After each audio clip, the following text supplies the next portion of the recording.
श्रोताओं नमस्कार। क्षेत्रीय समाचार एकांश के कोविड-19 के विशेष कार्यक्रम में मैं आपके साथ व्याख्या चंदोला। श्रोताओं, देश प्रदेश में कोरोना संक्रमण के मामलों में कुछ समय से कमी देखने को मिल रही है। पिछले 24 घंटों में देश में कोरोना का रिकवरी रेट बढ़कर 97.28% पहुँच गया है, परंतु विशेषज्ञ और सरकारी तंत्र संक्रमण की तीसरी लहर की आशंका से चिंतित हैं। उनके मुताबिक कोविड प्रोटोकॉल के प्रति लापरवाही से संक्रमण के केस दोबारा बढ़ सकते हैं। श्रोताओं को बता दें कि कोरोना से निपटने के लिए देश भर में 18 वर्ष से अधिक आयु वर्ग के लिए सरकारी केंद्रों में निःशुल्क कोविड टीकाकरण अभियान जारी है। युवाओं से आग्रह है कि वे टीका लगवाएं और अन्य लोगों को भी इसके लिए प्रोत्साहित करें। जब तक जरूरी न हो घर से बाहर न निकलें और सुरक्षा के 3 सरल उपायों का पालन करें। मास्क लगाएं, 2 गज की सुरक्षित दूरी बनाए रखें, हाथ और चेहरा साफ रखें। कोविड संबंधी जानकारी और मार्गदर्शन के लिए राष्ट्रीय हेल्पलाइन नंबर 0112397846 और 1075 पर संपर्क करें। प्रदेश हेल्पलाइन नंबर है 01352722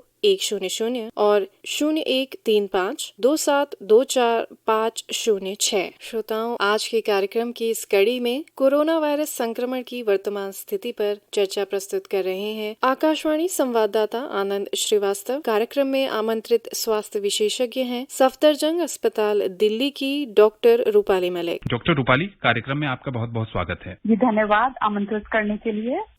डॉक्टर रूपाली, विश्व स्वास्थ्य संगठन ने आज कहा है कि विश्व अब तीसरी लहर के शुरुआती चरण में है। भारत में भी 40,000 से ज्यादा मामले आए हैं। ब्रिटेन, अमेरिका और ब्राजील में भी मामले दोबारा बढ़ने शुरू हो गए हैं। कैसे देखती हैं आप इसे? जैसा कि कुछ समय से ऑलरेडी अनुमान लगाया जा रहा था कि शायद अब हमें एक तीसरी लहर का भी सामना करना पड़ेगा, तो लग रहा है कि जैसे ऑलरेडी तीसरी लहर की शुरुआत हो चुकी है, न केवल हमारे देश में बट अन्य कई दूसरे देशों में भी ऑलरेडी तीसरी लहर आ चुकी है। तो इसके लिए सबसे इम्पोर्टेंट वही है जो हम शुरू से कहते आ रहे हैं, वही प्रिकॉशन, स्टैंडर्ड प्रिकॉशन, हाथ धोते रहना, मास्क पहनना, सोशल गैदरिंग्स को अवॉइड करना, यही सब आपको अभी भी नियमित रूप से पालन करते रहना होगा। यही सबसे बड़ा हथियार है और यही सबसे बड़ा बचाव है। सोशल वैक्सीन और जो आपकी दूसरी वैक्सीन है, दोनों का अच्छे से पालन जरूर करना है। जी बिल्कुल।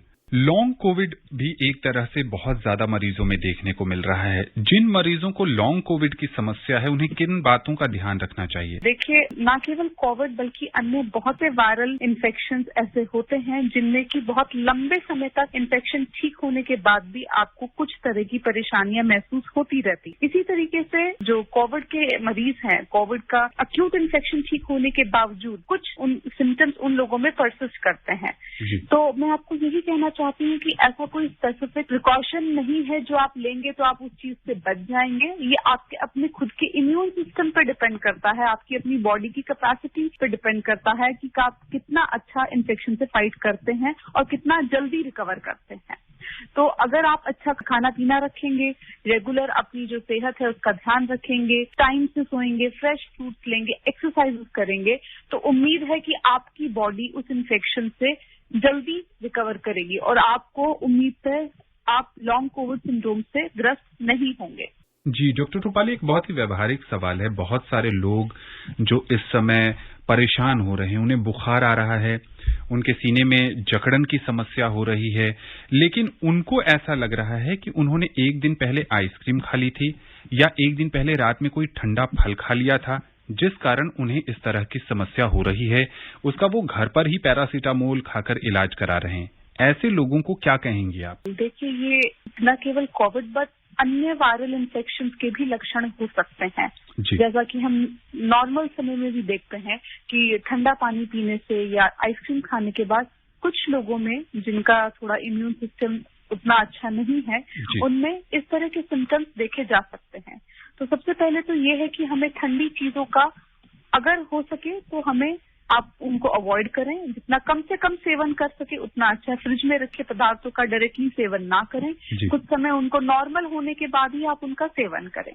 और उसके बावजूद अगर आपको इस तरह के लक्षण होते हैं तो देखिए, पहले 3 दिनों में आप केवल क्रोसिन खा के आप वेट कर सकते हैं, बट अगर 3 दिनों के अंदर आपके सिम्टम्स सुधार की तरफ नहीं आते हैं, या फिर आपका बुखार और तेज बढ़ जाता है, खांसी और तेज बढ़ जाती है, या और कोई अन्य लक्षण जैसे कि सांस का फूलना या इस तरह का कोई भी लक्षण अगर आपको लगता है, तो आप निकटतम जो भी स्वास्थ्य केंद्र है या निकटतम जो भी आपके पास सुविधा उपलब्ध है, आप वहां जाएं और अपना चेकअप कराएं, सैचुरेशन चेक कराएं और डॉक्टरी सलाह लें।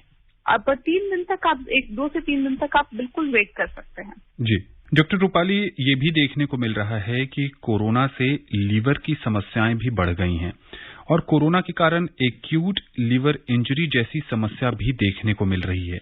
क्या है ये परेशानी और इनमें किन बातों का ध्यान रखना जरूरी है? जी देखिए, न केवल कोरोना वायरस बट बहुत से ऐसे वायरसेस होते हैं जिसके इन्फेक्शन के बाद हमारा जो लिवर है उसमें भी एक इन्फ्लेमेशन शुरू हो जाता है और उसमें अक्यूट लिवर फेलियर हो सकता है, जिसमें कि आपको पीलिया हो सकता है और बहुत सी अन्य चीजें देखी जा सकती हैं। अगर बहुत ज्यादा बढ़ जाता है तो उसके बाद आप पेशेंट एनकेफेलोपैथी में जा सकता है, कोमा में जा सकता है, तो उसके और बहुत से सीरियस कॉम्प्लिकेशंस हो सकते हैं। देखिए, इसका कोई इस तरह का बचाव नहीं है कि आप अगर ऐसा करेंगे तो आपको ये कॉम्प्लिकेशन नहीं होगी या अगर आप ऐसा करेंगे तो ये होगा, ऐसा नहीं है। बट हमें ये समझना जरूरी है कि अगर कोई व्यक्ति ऐसा है जिसमें ऑलरेडी कोई लिवर रिलेटेड बीमारी है, बहुत से मरीज होते हैं जिनको क्रॉनिक हेपेटाइटिस के इन्फेक्शन होते हैं, हेपेटाइटिस बी, हेपेटाइटिस सी या कुछ अन्य इन्फेक्शन होते हैं। अगर ऐसी कोई बीमारी है या कोई आपको ऑटोइम्यून लिवर डिजीज है या आपको और कोई अन्य अंडरलाइंग लिवर डिजीज पहले से मौजूद है, तो ऐसे लोगों में थोड़ा ज्यादा चांसेस होता है कि आपको कोई और वायरल इन्फेक्शन होगा तो आपकी लिवर पे सूजन और ज्यादा बढ़ सकती है। बट ये कहना कि ऐसा करने से या ये ना करने से ये बीमारी कम होगी, ज्यादा होगी, ऐसा मुश्किल है। यहाँ एक और बात है कि जो टीकाकरण अभियान चल रहा है डॉक्टर रूपाली, बच्चों पर भी ट्रायल एम्स में हुए पिछले दिनों। कानपुर में बच्चों पर कोवैक्सीन की दूसरी डोज का ट्रायल शुरू हो रहा है। कितनी जल्दी आप देखती हैं कि बच्चों का भी जो टीका है वो उपलब्ध हो जाएगा? जी बिल्कुल, देखिए सभी इस बात के जवाब की उम्मीद कर रहे हैं कि जल्दी से जल्दी हमारे जो बच्चे हैं और जो यंगस्टर्स हैं उनके लिए भी टीका उपलब्ध हो। बट हमें 3 से 6 महीने मुझे लगता है अभी और इस पूरे प्रक्रिया में अभी लगेंगे। कम से कम 3 से 6 महीने के अंदर ही हम देख पाएंगे कि सेकेंड डोज लगने के बाद क्या उनको एडिक्वेट एंटीबॉडीज हैं कि नहीं है। उसके बाद ही मैं समझती हूँ कि अप्रूवल हो पाएगा। तो 3 से 6 महीने के लिए तो हमें वेट करना होगा बच्चों के लिए वैक्सीन उपलब्ध होने में। डॉक्टर रूपाली, बहुत सारे लोगों को इस समय ये लग रहा है कि बारिश का मौसम है, बारिश के मौसम में डेंगू भी है, चिकनगुनिया की भी समस्या शुरू हो जाती है, मलेरिया भी बहुत सारे लोगों को तंग करता है। ऐसे में उन्हें लगता है कि अगर डेंगू, मलेरिया, चिकनगुनिया, टाइफाइड उन्हें हो गया और कोरोना भी साथ में हो गया तो इसका फिर कैसे प्रबंधन करें, कैसे इसको ठीक करने का उपाय करें, और बहुत ज्यादा पैनिक लोग हो जा रहे हैं। बिल्कुल, देखिए ये एक प्रैक्टिकल प्रॉब्लम है। बहुत से मरीजों में देखा गया है कि उनको कोरोना भी है, साथ में टाइफाइड भी है, या कोरोना है और साथ में कोई अन्य बीमारी है। तो ऐसा हमेशा हो सकता है, एक मरीज में एक से ज्यादा बीमारी एक समय पर हो सकती है।